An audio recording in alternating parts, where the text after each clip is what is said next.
Hello বন্ধুরা, সকলকে সালাম, আসসালামু আলাইকুম।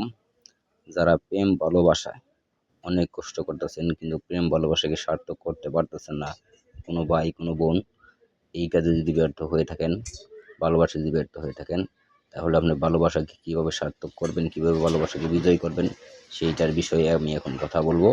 আশা করি আমার ভিডিওটা পুরোপুরি দেখেন, তাহলে বুঝতে পারবেন আপনারা কীভাবে ভালোবাসাকে সার্থক করবেন, আপনারা কীভাবে ভালোবাসাকে আপনার কাছে পাবেন।